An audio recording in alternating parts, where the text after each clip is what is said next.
जय Shri Ram. Rajasthan art and culture की आज की क्लास में हम राजस्थान के प्रमुख संत संप्रदायों के बारे में डिस्कस करेंगे।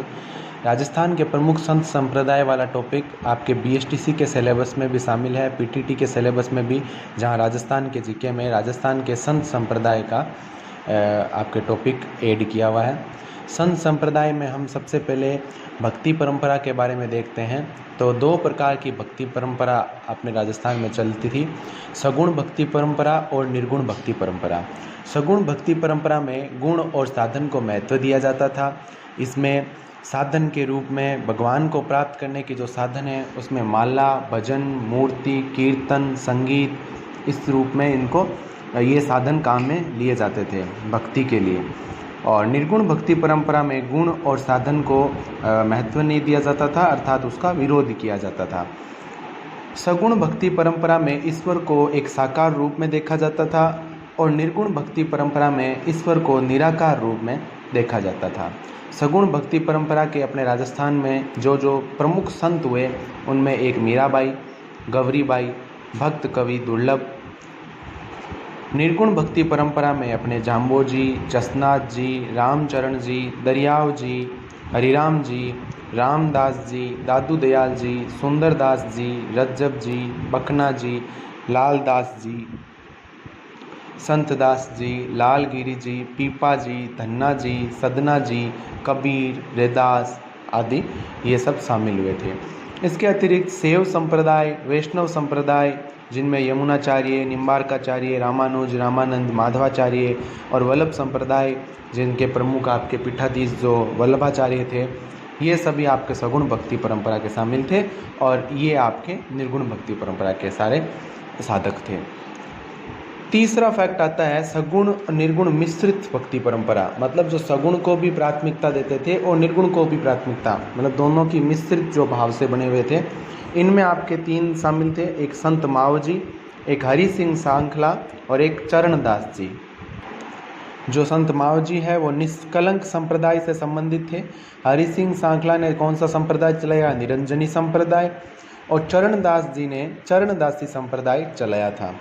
अब हम वापस एक नंबर से शैव संप्रदाय को डिटेल में पढ़ेंगे। हालांकि शैव संप्रदाय आपके सगुण भक्ति परंपरा के अंतर्गत आता है। सगुण संप्रदाय के अंदर शैव संप्रदाय सबसे पहले हम शुरुआत करते हैं।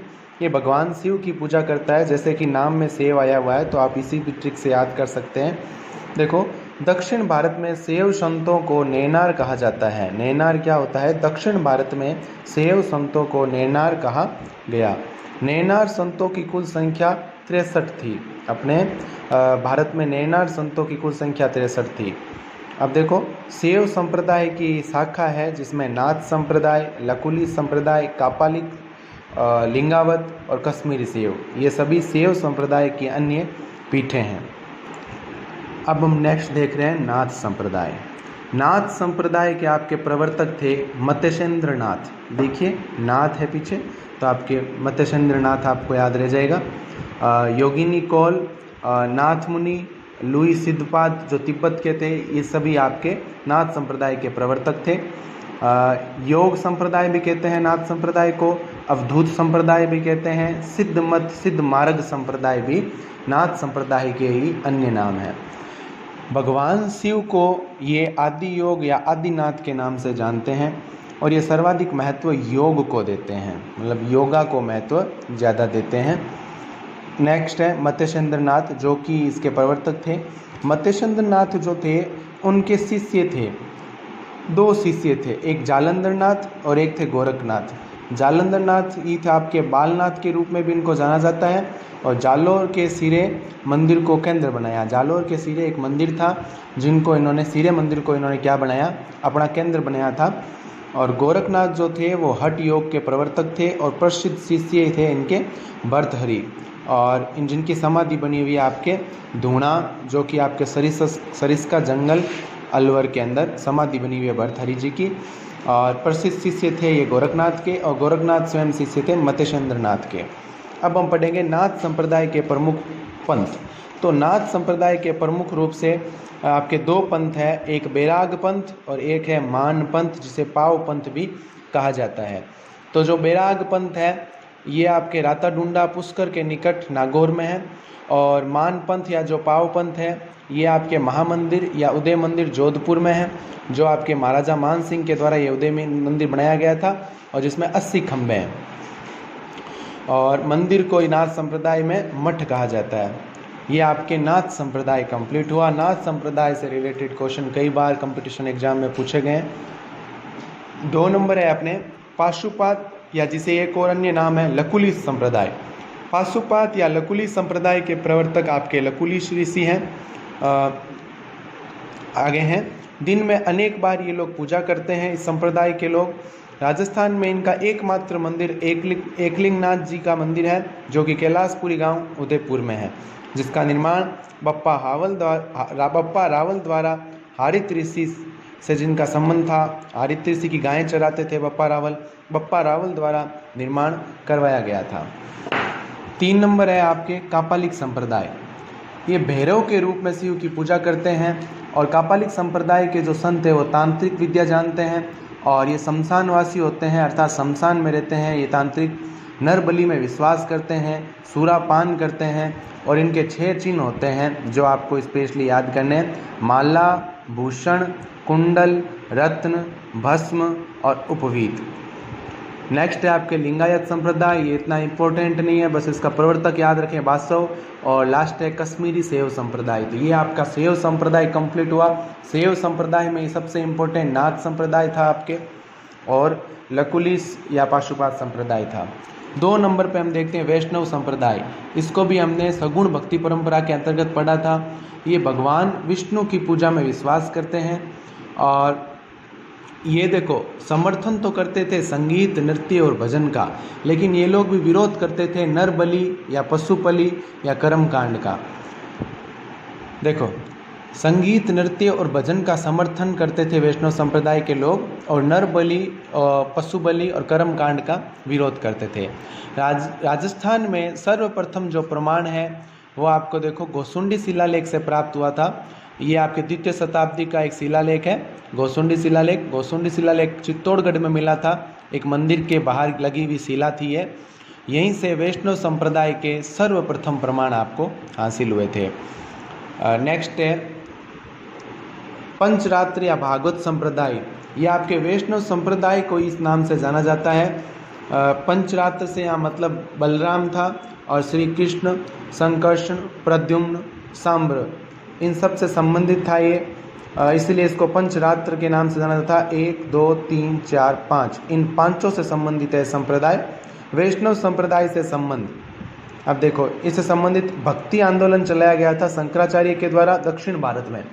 दक्षिण भारत में शंकराचार्य ने भक्ति आंदोलन का, आपके देखो वैष्णव संप्रदाय जो है इनकी शाखाएं देखो, रामानुज संप्रदाय, गौड़ीय संप्रदाय, वल्लभ संप्रदाय, निम्बार्क संप्रदाय और वैष्णव संप्रदाय के आपके हो गए यमुनाचार्य। इसके क्या थे, इसके जो मेन आपके पीठाधीश जो थे वो यमुनाचार्य थे दक्षिण भारत में।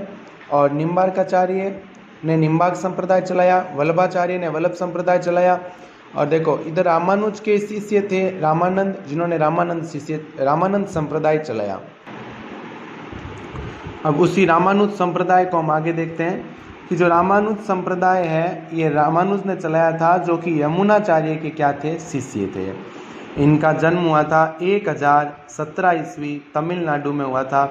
इस संप्रदाय का एक अन्य नाम श्री संप्रदाय भी जाना जाता है।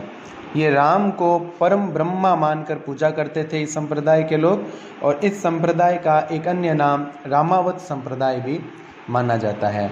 और लेकिन यह संप्रदाय जो था वो दक्षिण भारत तक ही सीमित रहा था और प्रमुख केंद्र इनका कांची था। ये आपके रामानुज संप्रदाय से संबंधित आपकी बातें थी। नेक्स्ट है रामानंद संप्रदाय। देखिए इन दोनों में कंफ्यूज नहीं हो जाए, ये रामानुज संप्रदाय है और ये रामानंद संप्रदाय है। रामानंद जी जो थे और रामानुज के शिष्य थे, और जो रामानुज स्वयं थे वो यमुनाचार्य जी के शिष्य थे। तो रामानंद जी ने, इनका जन्म हुआ था इलाहाबाद में और भक्ति आंदोलन को इन्होंने उत्तर भारत तक लाया था। इनके जो गुरु थे रामानुज, ये दक्षिण भारत तक ही चला पाए थे भक्ति आंदोलन को, जो शंकराचार्य के द्वारा शुरू किया गया था, और उनके शिष्य यमुनाचार्य ने इनको दक्षिण भारत में लाए और रामानुज ने दक्षिण भारत में ही प्रचार किया, लेकिन रामानंद जी ने भक्ति आंदोलन को उत्तर भारत में तक लाने का प्रयास किया। इनका भक्ति का भाव था दास्य भाव। दास्य भाव में मतलब दासत्व रूप में ये भक्ति किया करते थे, ज्ञान मार्ग की भक्ति करते थे। इन्होंने अपने उपदेश हिंदी भाषा में दिए थे। उत्तर भारत में ऊंच नीच भेदभाव को मिटाया था। रामानंद के प्रमुख शिष्य 12 थे, प्रसिद्ध 6 शिष्य थे। रामानंद जी के स्वयं के 12 शिष्य थे और ये स्वयं रामानुज के शिष्य थे। जब भी आप ये टॉपिक करते हैं, बार बार ये दिमाग में आपको स्वयं क्लियर करना होगा कि कौन किसके शिष्य थे। इससे रिलेटेड भी एग्जाम में क्वेश्चन आने की पूरी संभावना रहती है। रामानंद जी के स्वयं के 12 शिष्य थे, उनमें से 6 प्रमुख हैं। एक कबीर, दूसरे सदना जी, तीसरा सेना जी, चौथा संत पीपा जी, 5वां संत धन्ना जी, 6ठा संत रैदास जी।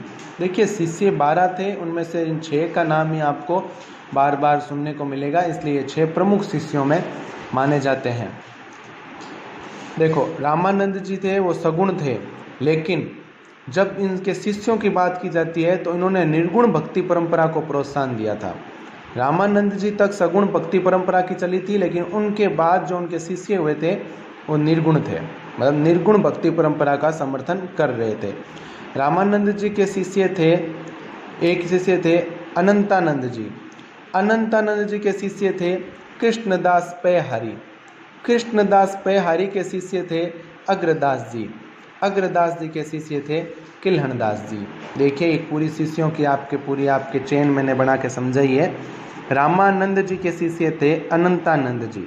अनंतानंद जी के शिष्य थे कृष्णदास पैहारी। कृष्णदास पैहारी के शिष्य थे अग्रदास जी। अग्रदास जी के शिष्य थे किल्हणदास जी।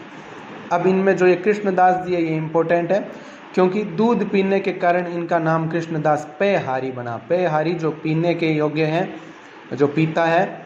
अब है कृष्णदास पैहारी मतलब जो दूध पीता है, तो दूध पीने के कारण इनको कृष्णदास पैहारी करते थे। और इनकी जो प्रमुख पीठ है वो गलता जी जयपुर में है, जिसे देखो यहाँ गलता जी आया है, तो गलता जी को राजस्थान का पुष्कर के नाम से भी कहते हैं यहाँ पे, और अजमेर का पुष्कर। यहाँ पे आपके पृथ्वीराज कछवाहा जो थे, इन्होंने यहाँ पे इनके प्रमुख पीठ बनाने में हेल्प करी थी। नाथ संप्रदाय चतुर्नाथ जो है गलता जी में इनका प्रमुख पीठ है कृष्णदास जी का। नेक्स्ट है कृष्णदास जी गलता जी में आकर चतुर्नाथ जी से शास्त्रास्त्र करते थे। इनकी अध्यक्षता थी वो पृथ्वीराज कछवाहा करता था। देखिए आपके तीनों नाम यहाँ पे शॉर्ट में लिखे हुए हैं कि जो कृष्णदास जी थे वो गलता जी में आकर चतुर्नाथ जी से शास्त्रार्थ करते थे, और अध्यक्षता किसकी रहती थी उस समय? पृथ्वीराज कछवाहा की। आगे है शास्त्रार्थ में चतुर्नाथ को हराकर रामानंद संप्रदाय की प्रमुख पीठ इन्होंने स्थापित की थी गलता जी में। गलता जी में जो उत्तर तोताद्री नाम की जगह है, जिसे गलता जी को मंकी वैली भी कहा जाता है, उत्तर तोताद्री भी कहा जाता है, वहाँ पे इन्होंने अपने नई पीठ की प्रमुख पीठ की स्थापना की थी। अब हम देखते हैं अग्रदास जी। अग्रदास जी थे वो कृष्णदास जी के शिष्य थे। भगवान राम की पूजा कृष्ण की तरह रसिक मानकर इन्होंने की थी। रसिक संप्रदाय की स्थापना भी अग्रदास जी ने की थी। अग्रदेशी संप्रदाय भी जिसे कहते हैं, और इनकी अन्य पीठ रेवासा सीकर में है। उसके बाद हमने देखा था किल्हणदास जी जो कि अग्रदास जी के शिष्य थे। सीताराम को राधा कृष्ण की तरह पूजा की थी इन्होंने युगल जोड़ी के रूप में।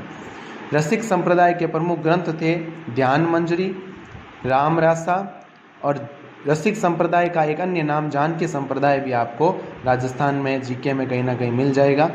अब हम देखते हैं संत पीपा जी जो कि आपके रामानंद जी के शिष्य थे। संत पीपा जी ये निर्गुण भक्ति परंपरा के थे। नेक्स्ट है जन्म इनका हुआ था गागरोन दुर्ग झालावाड़ में। 1425 ईस्वी में गागरोन दुर्ग झालावाड़ में संत पीपा जी का जन्म हुआ था। संत पीपा जी का मूल नाम प्रताप सिंह खिंची था। संत पीपा जी का मूल नाम प्रताप सिंह खिंची था। गागरोन के शासक थे और राजपूत जाति के थे। इनकी माता का नाम लक्ष्मीवती था, पिता का नाम कड़वा राम खिंची था। गागरोन, रामानंद, रैदास, देखो यहाँ पे आपके ये दर्जी समुदाय के आराध्य देव थे संत पीपा जी, और रामानंद और रैदास से ये संबंधित थे। संत पीपा जी का जो मंदिर है ये आपके समदड़ी बाड़मेर में है, और जो रामानंद और रैदास थे ये गागरोन दुर्ग में इनसे मिलने भी आए थे संत पीपा जी से।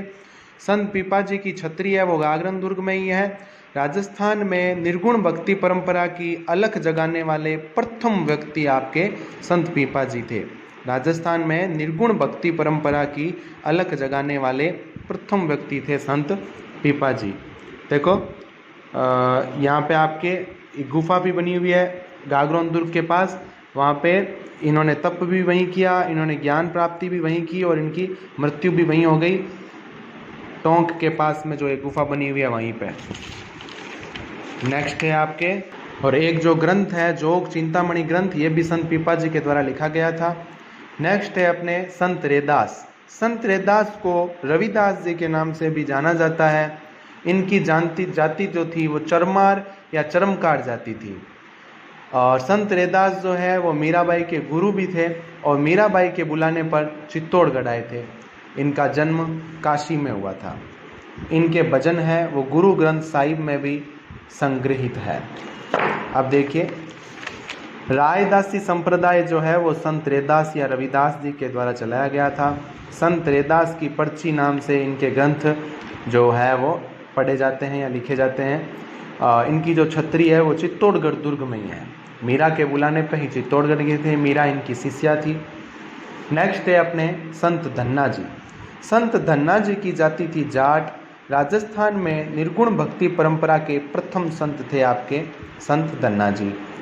जन्म इनका हुआ था टोंक में, धुवन गांव में टोंक के अंदर, वहीं पे इनका मंदिर भी बना हुआ है, और 1415 ईस्वी में संत धन्ना जी का जन्म हुआ था। इन्हें राजस्थान का रामानंद भी कहा जाता है, और राजस्थान में भक्ति आंदोलन के प्रेरणता कौन थे? संत धन्ना जी। वो जो आपने रामानंद जी और देखे थे वो भारत लेवल के हैं, और राजस्थान की यदि बात करें तो संत धन्ना जी को जाना जाता है। इनके जो भजन है वो गुरु ग्रंथ साहिबा में इनका भी रखा हुआ है, और हठ प्रवृत्ति से कृष्ण के साथ भोजन इन्होंने ही किया था। हठ प्रवृत्ति से मतलब जिद कर लिया था भगवान श्री कृष्ण के साथ भोजन करने का, और मान्यता है कि भगवान श्री कृष्ण ने इनके साथ भोजन किया भी। इनकी माता का नाम गंगा था, पिता का नाम राम स्वरूप था। नेक्स्ट है अपने सदना जी। जो सदना जी है ये कसाई जाति के हैं, और सेना जी जो नाई जाति के हैं, जिनको आप सेन जी, आपके नाई जातियों में इनको बहुत ज़्यादा सेन जी को पूजा जाता है। यही आपके इनके प्रमुख संप्रदाय को स्टार्ट करने वाले यही थे, और इसी के साथ आपके ये वाला संप्रदाय यहीं पे ख़त्म होता है। नेक्स्ट है आपके निम्बार्क संप्रदाय। निम्बार्क संप्रदाय को अन्य नाम देखो, नारद संप्रदाय, हंस संप्रदाय, सनक संप्रदाय, राधा वल्लभ संप्रदाय के नाम से भी जाना जाता है। सगुण भक्ति परंपरा से रिलेटेड है निम्बार्क संप्रदाय। निम्बार्क संप्रदाय के प्रवर्तक निम्बार्काचार्य थे, और इस संप्रदाय के जो भक्त हैं वो पूजा करते हैं राधा कृष्ण के युगल रूप में पूजा करते हैं, और मंदिर भी राधा कृष्ण के बने हुए होते हैं इनके। मेला हर राधा अष्टमी को पड़ता है, जो कि भाद्रपद शुक्ल अष्टमी को होता है, जो कि कृष्ण जन्माष्टमी भाद्रपद कृष्ण अष्टमी को होती है, और 15 दिन बाद शुक्ल अष्टमी को राधाष्टमी का त्यौहार होता है। उस दिन निम्बार्क संप्रदाय के जो मंदिर है राधा कृष्ण के युगल युग के, वहाँ पे मेला बढ़ता है। जो निमावत साध है, मारवाड़ में इस संप्रदाय के जो साधु है वो निमावत साध थे। नेक्स्ट देखो, इनमें राधा कृष्ण जो मंदिर है सलेमाबाद अजमेर वाला, वहाँ के जो देखो इस संप्रदाय के प्रवर्तक परशुराम जी थे, जिन्होंने निम्बार्क संप्रदाय की प्रमुख पीठ की स्थापना करी थी। पास में से एक नदी बहती है रूपनगढ़, कई बार क्वेश्चन आता है। सलेमाबाद अजमेर में स्थित निम्बार्क संप्रदाय की प्रमुख जो पीठ है उसके किनारे से कौन सी नदी बहती है? तो रूपनगढ़ नदी वहाँ से बहती है। निम्बार्क संप्रदाय की प्रमुख पीठ सलेमाबाद अजमेर में है। अन्य पीठों की यदि बात करें तो आहड़ उदयपुर में इनकी एक अन्य पीठ है। अगला है सखी संप्रदाय। जो निम्बार्क संप्रदाय के जो संत थे हरिदास जी, उन्होंने सखी संप्रदाय की ओर स्थापना की थी। हालांकि इतना इम्पोर्टेंट नहीं है, लेकिन फिर भी निम्बार्का संप्रदाय के किसी संत ने स्टार्ट किया, तो इसको आप राजस्थान जीके में आपको पढ़ना, साइड में आप पढ़ सकते हैं। नेक्स्ट है आपके गौड़ीय संप्रदाय। गौड़ीय संप्रदाय के संस्थापक माधवाचार्य थे। गौड़ स्वामी के नाम पर ये गौड़ीय संप्रदाय कहलाया। नेक्स्ट देखिए, गौड़ीय संप्रदाय, इसको ब्रह्म संप्रदाय, आधुनिक वैष्णववाद, अचिंतनीय संप्रदाय के नाम से भी जाना जाता है। और बंगाल में कृष्ण के जो अवतार है, वो गौरांग महाप्रभु को बंगाल में कृष्ण के अवतार के नाम से जाना जाता था। और गौरांग महाप्रभु ही थे जो गौड़ीय संप्रदाय की, जिन्होंने यहाँ पे एक गौरांग महाप्रभु को ये गौड़ीय संप्रदाय के लोग भगवान के रूप में पूजते हैं। कृष्ण भक्ति को जन जन तक गौरांग महाप्रभु ने फैलाया था। लेकिन इस गौड़ीय संप्रदाय के संस्थापक आपके माधवाचार्य थे, और गौड़ स्वामी ही आपकी गौरांग महाप्रभु है। प्रमुख पीठ इनकी वृंदावन में है, राजस्थान में प्रमुख पीठ जयपुर में है, और अन्य पीठ राजस्थान में करौली में भी है। ये आपकी गौड़ीय संप्रदाय था। आप चाहें तो स्क्रीनशॉट भी ले सकते हैं। और गौड़ीय संप्रदाय की अन्य प्रमुख पीठों में देखो, वृंदावन वाली जो गोविंद देव जी का मंदिर है, वह इनकी प्रमुख पीठ है। इसका निर्माण मिर्जा राजा मान सिंह ने करवाया था। राजस्थान में जो जयपुर में जो पीठ है, वहाँ पे भी गोविंद देव जी का जो मंदिर है जयपुर वाला, उसका निर्माण सवाई जय सिंह ने करवाया था। और अन्य पीठ करौली वाली है, जिसका आपके मदन मोहन जी का मंदिर है, जो करौली में जो पीठ है वहाँ। नेक्स्ट है आपके वल्लभ संप्रदाय। वल्लभ संप्रदाय की स्थापना वल्लभाचार्य ने की थी, सगुण भक्ति परंपरा से रिलेटेड है। और विजयनगर साम्राज्य के कृष्ण देव राय के दरबार में उनके गुरु बनकर रहे थे वल्लभाचार्य। देश में 84 बैठकें की थी, और एक बैठक राजस्थान के पुष्कर में भी हुई थी। इनके शिष्य थे सूरदास जी, पुत्र थे विठल दास जी। अष्टछाप कवि मंडली, 8 कवियों का जो संगठन है, इन्हीं के द्वारा शुरुआत की गई थी। और वल्लभ संप्रदाय में जो मंदिर है प्रमुख पीठ वाला, वृंदावन वाला श्रीनाथ जी का जो मंदिर है, और जो अष्टछाप मंडली है, अकबर ने इस मंडली को जेतपुरा और दूसरा गोकुल, दोनों जागीरें इनको प्रदान करी थी अष्टछाप कवि मंडली को अकबर ने। जो श्रीनाथ जी का मंदिर है वल्लभ संप्रदाय का, ये वृंदावन यूपी में है। यहाँ दिन में 8 बार पूजा होती है, और कृष्ण जी के बाल रूप की पूजा होती है। 1669 में औरंगजेब ने मंदिरों को तोड़ने का आदेश जारी किया, तो इस मंदिर के 2 पुजारी थे, गोस्वामी दामोदर और दूसरा गोविंद। मूर्ति को मारवाड़ लेकर आ जाते हैं, कदम खंडी गांव था वहाँ पे, और 3 वर्षों तक फिर हवेली में रखा था। और महाराजा जसवंत सिंह प्रथम उस काल में वहाँ पे शासक हुआ करते थे मारवाड़ में। ये देखो मारवाड़ लेके आए थे। आप राजस्थान हिस्ट्री की क्लासों में भी इनका देखोगे आप वर्णन, इन 2 पुजारियों का। एक तो था गोस्वामी दामोदर और दूसरे थे गोविंद, जो मूर्ति को वहाँ पे लेके आ गए और हवेलियों में रखा था 3 साल तक। अंत में मेवाड़ के महाराणा राज सिंह ने, देखो जब वो लाए थे उस टाइम वहाँ पे महाराजा जसवंत सिंह प्रथम का काल था, और महाराणा राज सिंह ने इन पुजारियों को बुलाकर सिंहाड़ गांव में शरण दी थी और मंदिर बनवाया। नाथ द्वारा राजसमंद में मंदिर बनवाया था। वो मूर्तियाँ जो आपके वहाँ वृंदावन की मंदिरों से लाई हुई है, लेकिन वर्तमान में ये मूर्तियाँ आपके राजसमंद के मंदिर में मिलती है। इससे आपको ये पता लगता है कि जब औरंगजेब ने मंदिर तुड़वाए थे, तो राज सिंह ने उन पुजारियों को शरण प्रदान करी थी, जो औरंगजेब से बिल्कुल भी नहीं डरते थे। और उस काल में भी राजसमंद में राज सिंह ने एक मंदिर बनवाया और उसमें उन मूर्तियों को स्थापित किया। वल्लभ संप्रदाय की वो प्रमुख पीठ अब राजसमंद में शिफ्ट हो गई। पिछवाइयाँ, सांझी, ये एक कला है, मूर्ति कला और पेंटिंग, ये सब हवेली शैली के अंतर्गत आता है, क्योंकि 3 साल तक वो पुजारी उस हवेली में मूर्ति की पूजा कर रहे थे। ये आप हिस्ट्री में डिटेल में आपको पढ़ाया जाएगा। इस मंदिर का निर्माण राज सिंह ने करवाया था 1671-72 के काल में। बनास नदी के किनारे है और नेशनल हाईवे 8 भी वहाँ से निकलता है। यहाँ पे बाल रूप की पूजा होती है और दिन में 8 बार पूजा होती है। मेला कृष्ण जन्माष्टमी वाले दिन बढ़ता है और उस दिन अन्नकूट महोत्सव भी मनाया जाता है। ये कार्तिक शुक्ल प्रतिपदा को ये महोत्सव मनाया जाता है, जहाँ इस महोत्सव को भीलों की लूट भी कहा जाता है, क्योंकि उस दिन वहाँ पे गरम गरम चावलों का एक ढेरा बनाया जाता है पूरा टीले जैसा, और भील उसमें वो चावल गरम गरम चावल ले लेके भागते हैं वहाँ से प्रसाद के रूप में। ऐसी कुछ वहाँ की परंपरा है, तो इसलिए इसे भीलों की लूट भी अन्नकूट महोत्सव को कहा जाता है। नेक्स्ट है 7 ध्वजों के स्वामी, ये आपके श्रीनाथ जी को कहा जाता है। झांकी का मतलब होता है दर्शन, हवेली संगीत, पुष्टि की मतलब होती है कृपा, और हवेली मतलब एक तरह से मंदिर। देखो श्रीनाथ जी के 7 मंदिरों का यहाँ वर्णन हुआ है, जिसमें देखो प्रमुख पीठें हैं और मंदिरों का अलग से पूरा वर्णन है। पहला मंदिर है श्रीनाथ जी का मंदिर नाथ द्वारा राजसमंद, ये प्रमुख पीठ है। दूसरा मंदिर है द्वारिकाधीश मंदिर जो कांकरोली राजसमंद में है। तीसरा मंदिर है मदन मोहन मंदिर जो कामा भरतपुर में है। चौथा गोकुल चंद जी का मंदिर जो भरतपुर में है। पांचवा मथुराधीश मंदिर जो कोटा में है। छठा गोकुलनाथ जी का मंदिर जो गोकुल में है। और सातवां बाल कृष्ण जी का मंदिर जो कि सूरत गुजरात में है। नेक्स्ट संत है अपने बिश्नोई संप्रदाय का, अपन देखते हैं संस्थापक थे जो जाम्बोजी संत के बारे में पढ़ेंगे। तो बिश्नोई संप्रदाय के संस्थापक थे जाम्बोजी।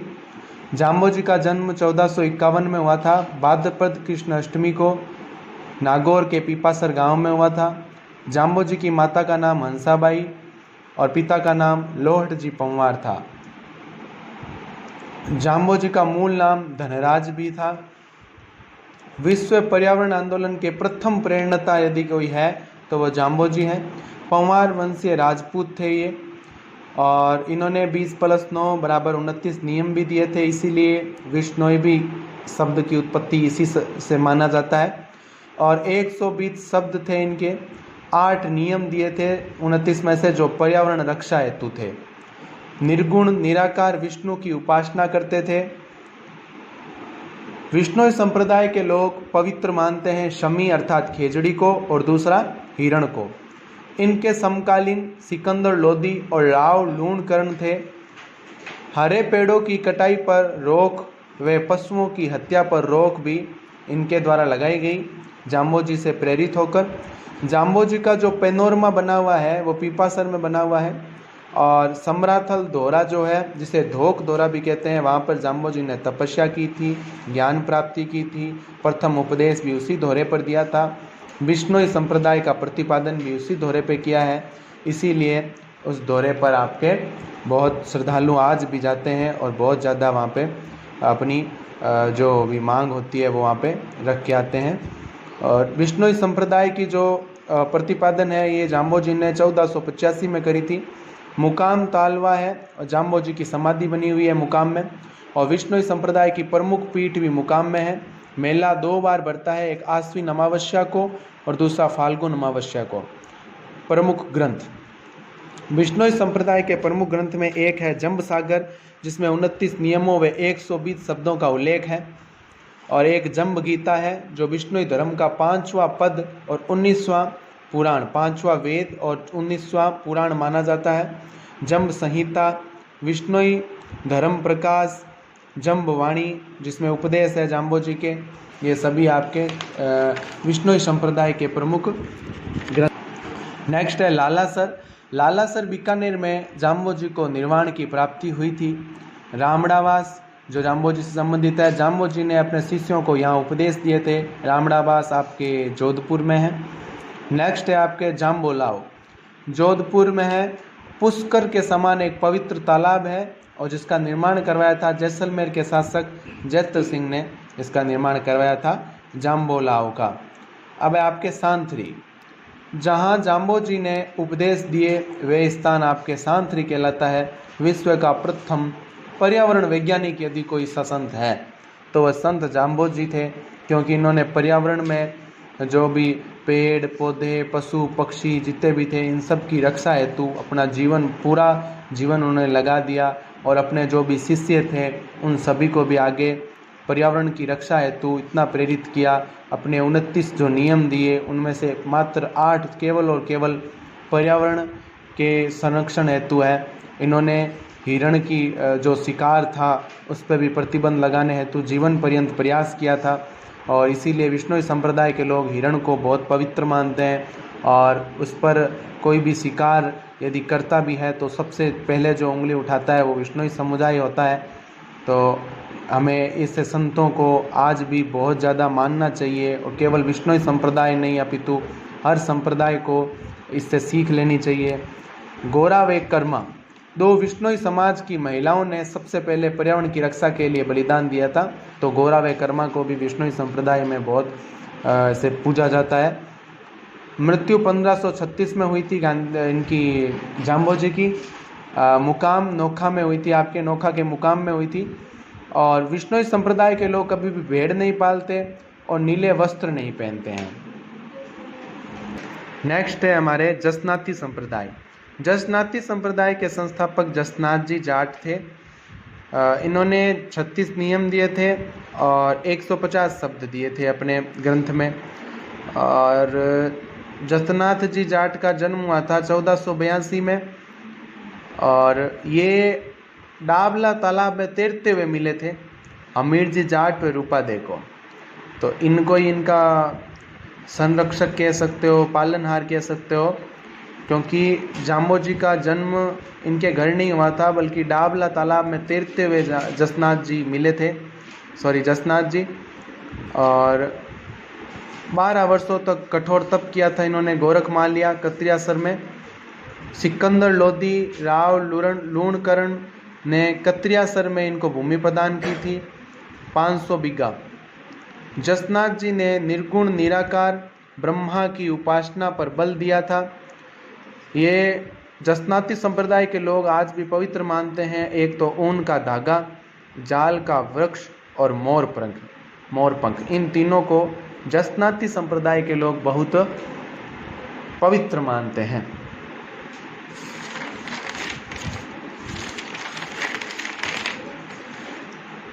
समाधि, तो 24 वर्ष की आयु में जसनाथ जी ने जीवित समाधि ली थी। राजस्थान में सबसे कम उम्र के जो संत जिन्होंने समाधि ली थी वे आपके जसनाथ जी थे।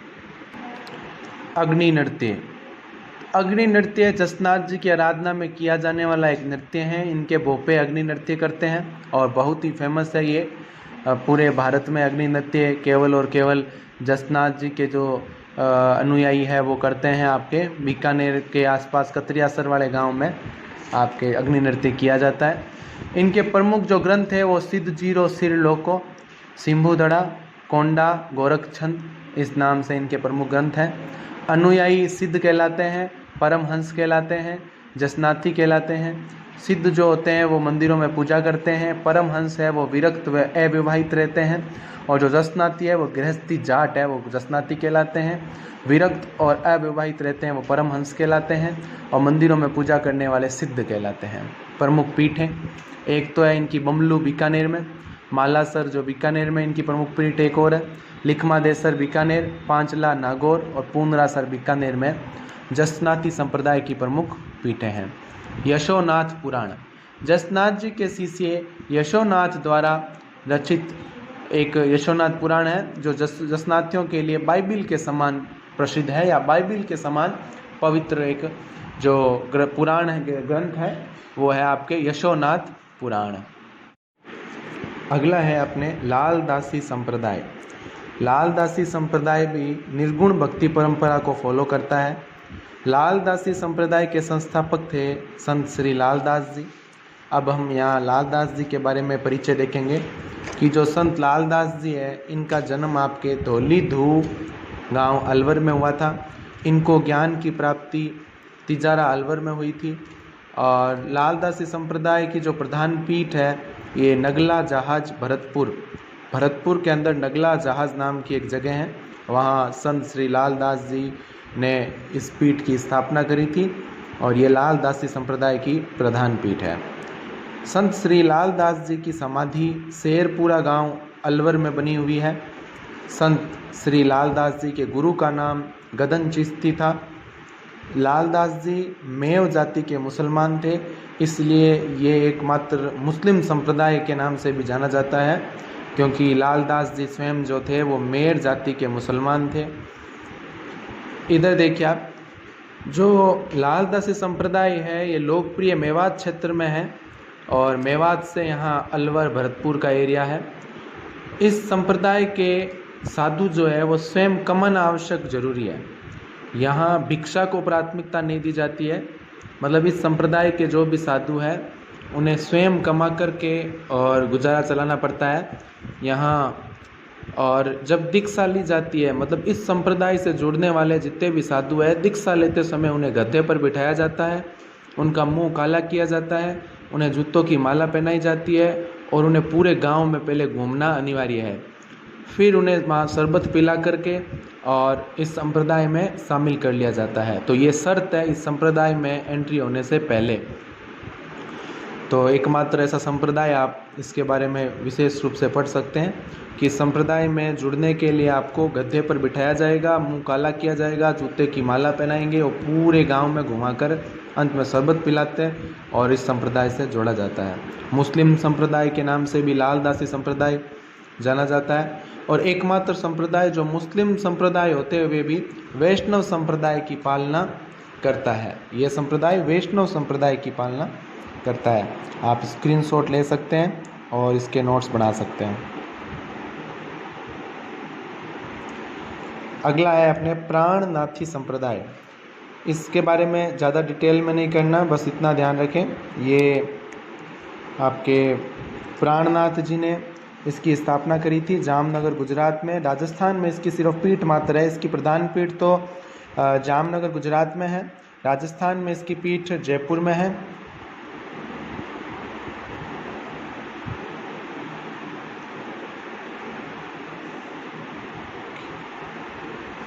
अगला है अपने राम स्नेही संप्रदाय।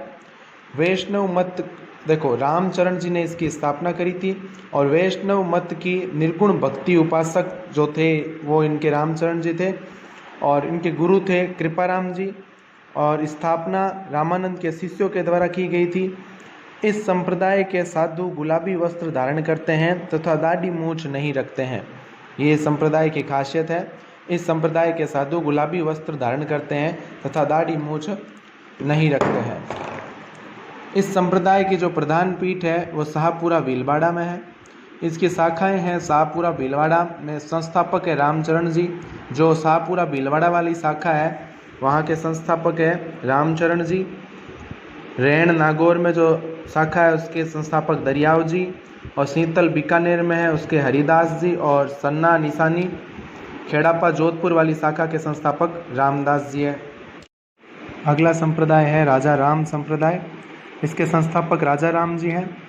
इस संप्रदाय की प्रधान पीठ शिकारपुरा जोधपुर में है। मारवाड़ क्षेत्र में ये ज़्यादा लोकप्रिय है राजा राम संप्रदाय। नेक्स्ट संप्रदाय है नवल संप्रदाय। नवल संप्रदाय के संस्थापक नवलदास जी हैं। इनकी प्रधान पीठ बीकानेर में है और चूरू व बीकानेर में ये ज़्यादा इसका लोकप्रिय है। और नवल संप्रदाय का पवित्र ग्रंथ है अलख स्तुति प्रकाश। अगला है निरंजनी संप्रदाय। निरंजनी संप्रदाय के संस्थापक संत हरिदास जी हैं और इन्हें कलयुग का वाल्मीकि भी कहते हैं और डकैत नाम से भी इनको जाना जाता है। इनका जन्म कापड़ोद नागौर में हुआ। प्रधान पीठ गाढ़ा नागौर में है। संत हरिदास जी का ये इम्पोर्टेंट इफेक्ट याद रखें, इन्हें कलयुग का वाल्मीकि कहते हैं। निरंजनी संप्रदाय की दो शाखाएं हैं। पहली शाखा है निहंग और दूसरी है हरबारी शाखा। अकबर और जहांगीर के समकालीन थे ये, और पागल हाथी को वश में एक बार इन्होंने किया तथा टूटे घड़े को वापस जोड़ने का चमत्कार जैसे इन्होंने दिखाए थे हरिदास जी ने। और निष्कलंक संप्रदाय। निष्कलंक संप्रदाय आपने जैसा स्टार्टिंग में देखा था, ये सगुण और निर्गुण दोनों की मिश्रित परंपरा को फॉलो करता है। निष्कलंक संप्रदाय के प्रवर्तक थे संत मावजी। संत मावजी का जन्म हुआ था साबला डूंगरपुर में। साबला डूंगरपुर में इनका जन्म हुआ। संत माओ जी को कृष्ण का निष्कलंक अवतार भी कहते हैं और इन्हें वागड़ का धनी भी कहते हैं। ध्यान रखें, वागड़ का धनी संत माओ जी है, लेकिन बांगड़ का धनी शक्कर बाबा पीर है, जिनका आपके नरहड़ गांव झुंझुनू में मंदिर भी है। तो बांगड़ का धनी तो है शक्कर बाबा पीर और वागड़ का धनी है संत माओ जी। संत माओ जी ने वागड़ में भीलों के लिए लसाड़िया आंदोलन भी चलाया था। चोपड़ा, ये कुछ शब्दावली है इस संप्रदाय से रिलेटेड, निष्कलंक संप्रदाय से रिलेटेड। चोपड़ा, संत माओ जी के जो उपदेश है वो चोपड़ा नाम से जाने जाते हैं, जिसमें संत माओ जी के कुछ उपदेशों का वर्णन है। कहते हैं कि संत माओ जी ने तीसरे विश्व युद्ध की भविष्यवाणी करी। और ये जो मंदिर है आपके, इस मंदिर के पास देखो सोम, माही और जाखम तीनों नदियों का त्रिवेणी संगम भी बनता है। और ये है आपके नवा टापरा गांव डूंगरपुर में बेणेश्वर मंदिर। यहाँ पे खंडित शिवलिंग की पूजा होती है और इस मंदिर का निर्माण संत माओ जी ने किया। यहीं ज्ञान की उन्हें प्राप्ति हुई और हर वर्ष यहाँ मेला बढ़ता है जिसे बेणेश्वर मेला कहते हैं और ये माघ पूर्णिमा को बढ़ते हैं।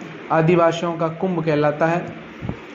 साबला गांव डूंगरपुर में माओ जी का जन्म हुआ। माओ जी का मंदिर भी वहीं है और निष्कलंक संप्रदाय की प्रमुख पीठ भी साबला गांव डूंगरपुर में है। तो साबला गांव डूंगरपुर आप विशेष रूप से याद रखें। अगला है चरणदासी संप्रदाय। चरणदासी संप्रदाय के संस्थापक चरणदास जी स्वयं थे। इनका एक अन्य नाम रणजीत भी है। यह संप्रदाय भी सगुण प्लस निर्गुण दोनों भक्ति परंपराओं को फॉलो करता है। चरणदासी संप्रदाय में 42 नियम है। ध्यान दें, विष्णुई संप्रदाय में 29 नियम है और चरणदासी संप्रदाय में 42 नियम है। चरणदासी संप्रदाय के बारे में यदि हम पढ़ें तो हम देखते हैं कि इसमें 42 नियमों का उल्लेख है और संत चरणदास जी ने इसकी स्थापना करी थी। चरणदास जी का जन्म डेहरा गांव अलवर में हुआ। चरणदास जी की मृत्यु और समाधि आपके दिल्ली में बनी हुई है और यहीं दिल्ली में ही इस संप्रदाय की वर्तमान में पीठ है। इस संप्रदाय के जो साधु हैं सदैव पीले वस्त्र धारण करते हैं। संत चरणदास जी की 2 शिष्याओं के रिलेटेड क्वेश्चन कई बार पूछा जा चुका है। तो इनकी 2 शिष्याएं थी, एक थी सहजोबाई और एक थी दयाबाई।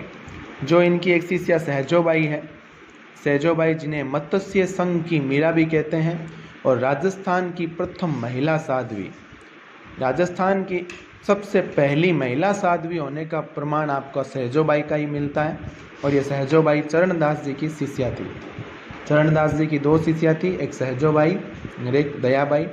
तो सहजोबाई जिन्हें मत्स्य संघ की मीरा भी कहते हैं और राजस्थान की प्रथम महिला साध्वी भी यही थी। 16 तिथि और सहज प्रकाश नामक 2 ग्रंथ भी लिखे हैं सहजोबाई ने। तो सहजोबाई के द्वारा लिखे गए 2 ग्रंथ है, एक 16 तिथि और एक सहज प्रकाश। इन ग्रंथों की जो रचना है ये मेवाती भाषा में की गई थी।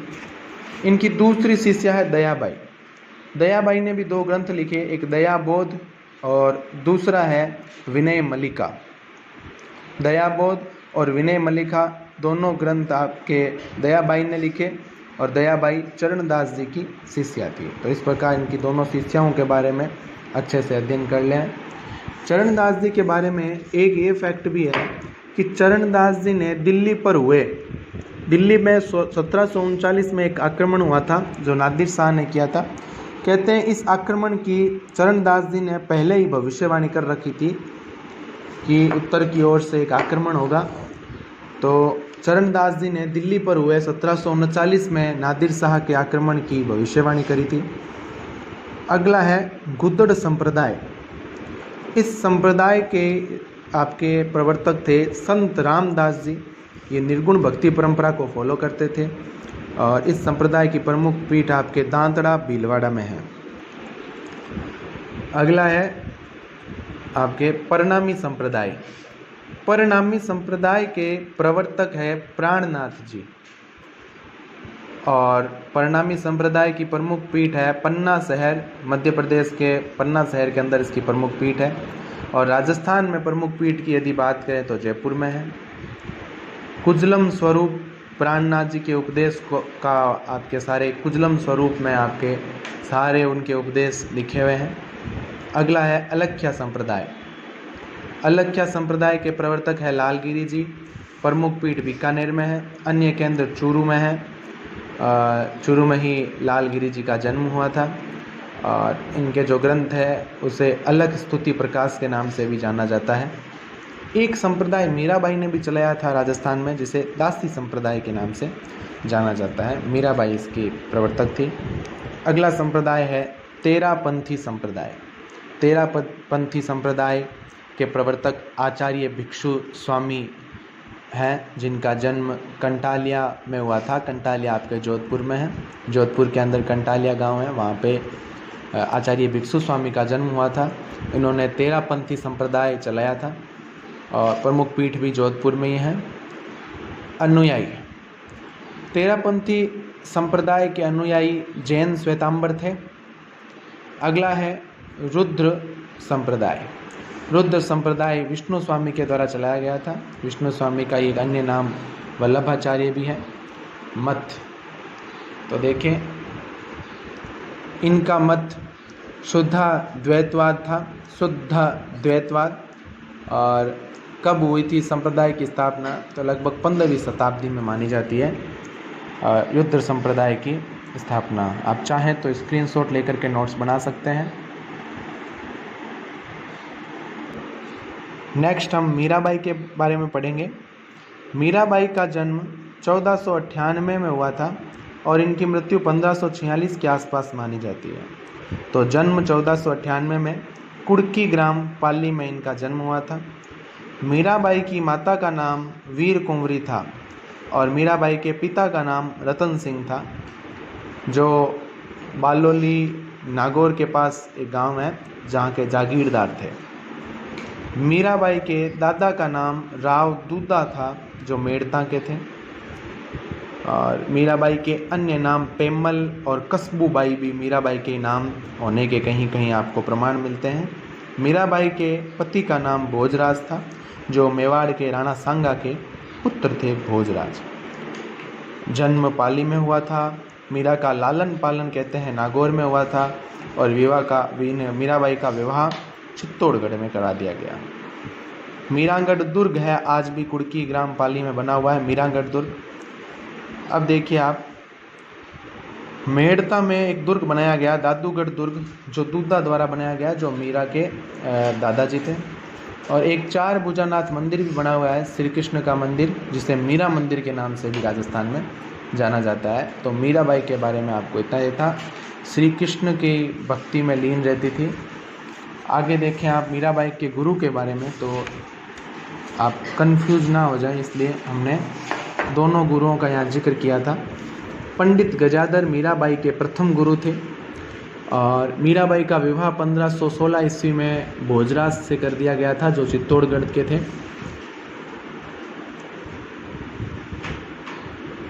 मीराबाई के जो गुरु थे पंडित गजाधर, उन्हें मंडल और पुर ये दोनों जागीरें प्रदान की गई थी मेवाड़ के महाराणा सांगा के द्वारा, जो कि मीराबाई के ससुर जी थे। 1523 में भोजराज की मृत्यु हो गई थी। 16 में शादी हुई थी और 23 में ही भोजराज की मृत्यु हो गई थी। और मीराबाई तब से कहते हैं भगवान श्री कृष्ण की भक्ति में लीन रहती थी। और गुरु मीराबाई के जब गुरु का जिक्र हो तो 2 गुरु थे। बचपन के गुरु तो पंडित गजाधर थे, जिन्होंने मीरा को शिक्षा दीक्षा दी थी। और आध्यात्मिक गुरु संत रैदास थे, जिनको मीरा ने चित्तौड़ में बुलाया था और इन्होंने ही कृष्ण भक्ति की तरफ मीरा का ध्यान आकर्षित करवाया। मीराबाई द्वारा चित्तौड़ दुर्ग का त्याग ये तुलसीदास जी की सलाह पे किया गया था। अंतिम समय में मीराबाई द्वारिका रणछोड़राय मंदिर में थी। द्वारिका आपके गुजरात में है। रणछोड़राय मंदिर में मीरा ने अपने कहते हैं मीरा मूर्ति में, भगवान श्री कृष्ण की मूर्ति में समा गई थी। मीरा की कविताओं को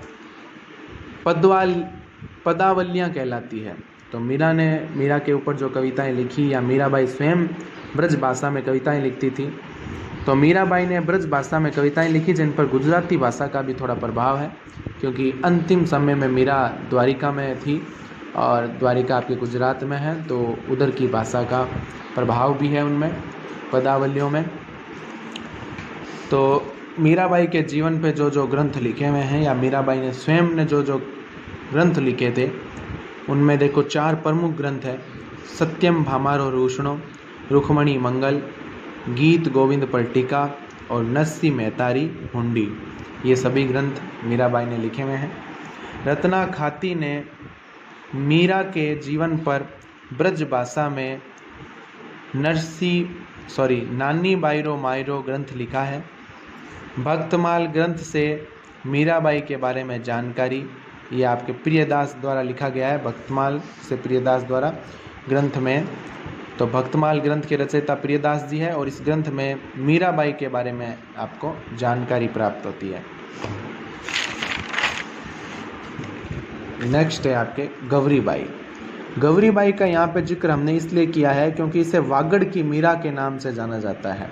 पर्टिकुलर मीरा नाम आए तो मीराबाई हैं राजस्थान के, लेकिन वागड़ की मीरा नाम आ जाए तो वागड़ की मीरा गौरीबाई को एक उपाधि मिली हुई है और वागड़ डूंगरपुर के आसपास के क्षेत्र को कहा जाता है। तो इनका जन्म डूंगरपुर में हुआ था। ये ब्राह्मण परिवार से हैं और सगुण भक्ति परंपरा को फॉलो करते हैं। इनका मंदिर डूंगरपुर में है। और अन्य राजस्थान की मीराओं की उपाधि देखो, एक किशनगढ़ की मीरा कहा जाता है बणी ठणी को और मत्स्य संघ की मीरा कहा जाता है सहजोबाई को। तो वागड़ की मीरा गौरीबाई, किशनगढ़ की मीरा बणी ठणी, मत्स्य संघ की मीरा सहजोबाई, और ये आपके वागड़ डूंगरपुर के आसपास का क्षेत्र है। अब आपको कुछ एक मुस्लिम संतों के बारे में भी 3 प्रमुख है जिनको राजस्थान के इतिहास में आपका जिक्र मिलेगा आपको। तो राजस्थान के मुस्लिम संतों में 3 नाम प्रमुख रूप से लिए जाते हैं। ख्वाजा मोइनुद्दीन चिश्ती, हज़रत शक्कर बाबा और पीर फखरुद्दीन। ख्वाजा मोइनुद्दीन चिश्ती अजमेर के हैं। अजमेर में रजब माह में उर्स भरता है यहाँ पे, और ये राजस्थान आए थे 1191-92 के आसपास, जब तराइन के युद्ध चल रहे थे। पृथ्वीराज चौहान तृतीय के काल में ये राजस्थान आए थे। तो आपको बस इतना याद रखना है, ख्वाजा मोइनुद्दीन चिश्ती की दरगाह अजमेर में है। अगला है हज़रत शक्कर बाबा।